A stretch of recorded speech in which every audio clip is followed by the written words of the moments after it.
This video is for business leaders who want to minimize babysitting while maximizing employee engagement, retention, and profits.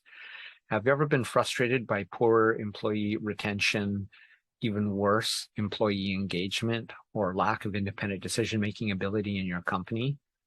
If so, watch this video to the end for material on how guardrails can help you improve all three, and a recommended video on finding exceptional talent.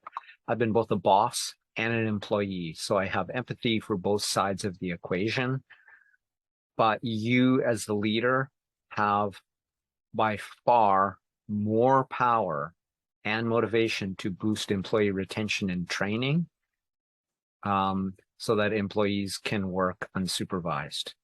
I'm going to be honest, the vast majority of business leaders don't properly train and therefore can't trust their employees to be independent. In the book Drive, Daniel Pink talks about the three primary employee retention strategies that are based on scientific research. They create employee satisfaction, which leads to retention and increased motivation. And none of them are money. If money is the only thing keeping your employees motivated, you'll have to continuously increase their wages just to keep them in place and at their current level of motivation. The strategies that he recommends are help them move toward mastery, that is, gain more and more excellence, proficiency, and skill in the job for which you've hired them to do. Next is to give them autonomy, and by autonomy we mean as much as you possibly can, and that's probably far more than you give them. And if not, respect. Many bosses and business leaders are way too micromanaging, and the only people who are unaware of this tend to be business leaders. And the third one is to create a purpose that makes employees feel like they're making a better world. That is, that their job beyond their paycheck is making a positive difference and impact on society and the world. So this video is specifically about autonomy. So the second of these three. And if your employees lack autonomy or independence, it's your fault, because it means either you don't trust and micromanage them, or you can't trust them because you got cheap or lazy and didn't train them properly. That may be harsh, but it's also the truth. An employee's responsibility isn't to come in fully competent. If that is the case in your organization, that's cool, but you have to make sure they know that when they get there. Some companies go from that, but you still have at least tweaks to do to whatever their skill is to fit into your culture and to acculturate them.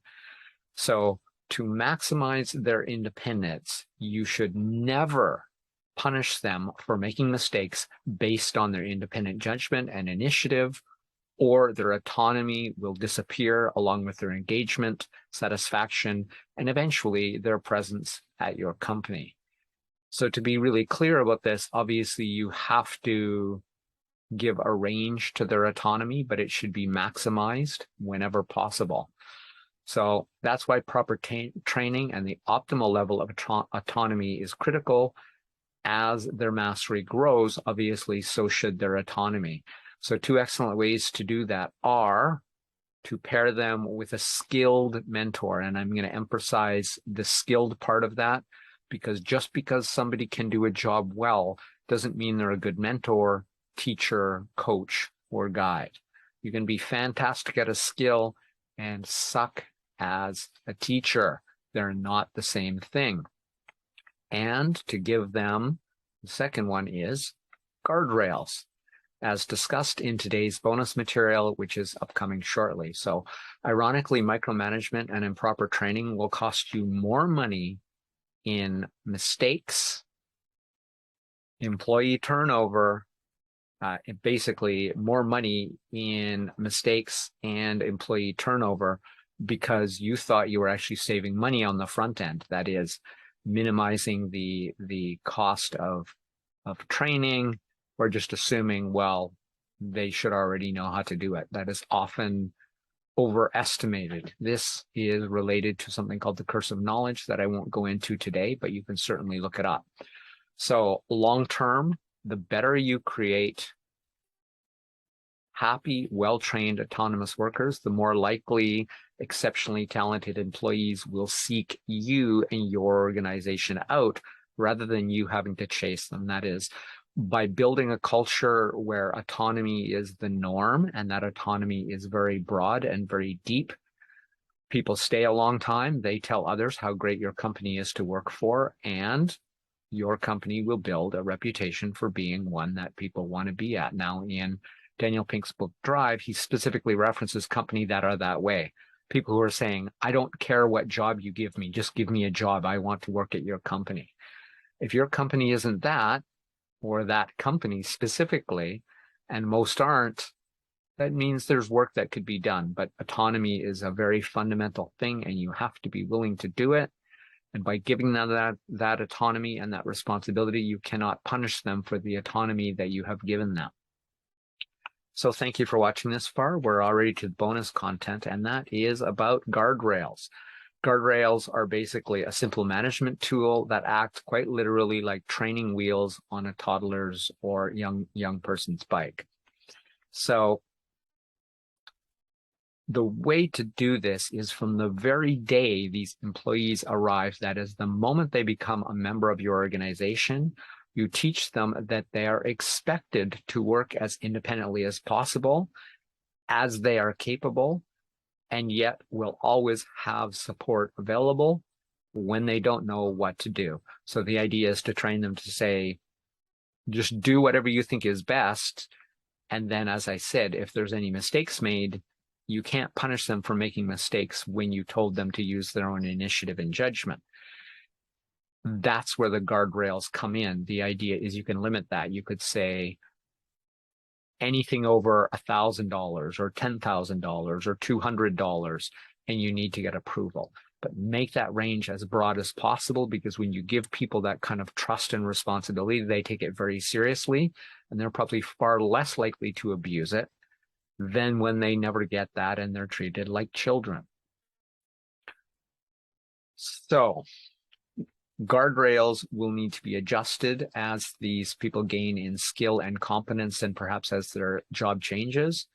But the rule of thumb is to give them all the freedom they can handle, yet make it restricted enough as to prevent unacceptable consequences or costs.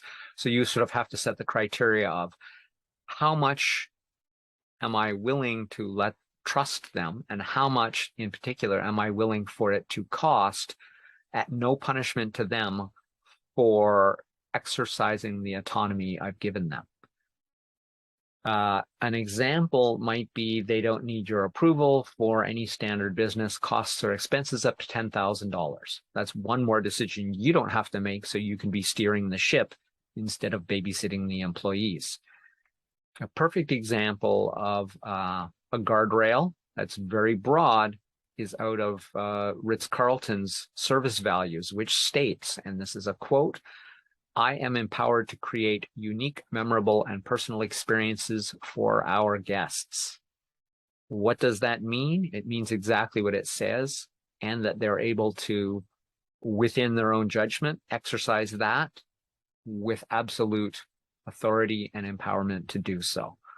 And if you have any question as to how that's worked out, I would encourage you to read the book called The New Gold Standard, which is exactly and specifically about that organization and how exceptionally well they have succeeded by empowering their employees to this degree, giving them that level of autonomy, and how happy their employees are compared to the vast majority of organizations out there. They are an excellent example of what can happen when you give employees autonomy and responsibility as though they're adults. Thanks. Yes, I'm being a bit of a smartass today. So, and the recommended video is Finding Exceptional Talent. In case you hadn't guessed, kind of already giving you the framework of that. And please share this video with any business leader who wants to profit more and babysit less. This has been Crush It Club 282. Employee engagement equals employee autonomy. My name is Tim B. Green. Bye for now.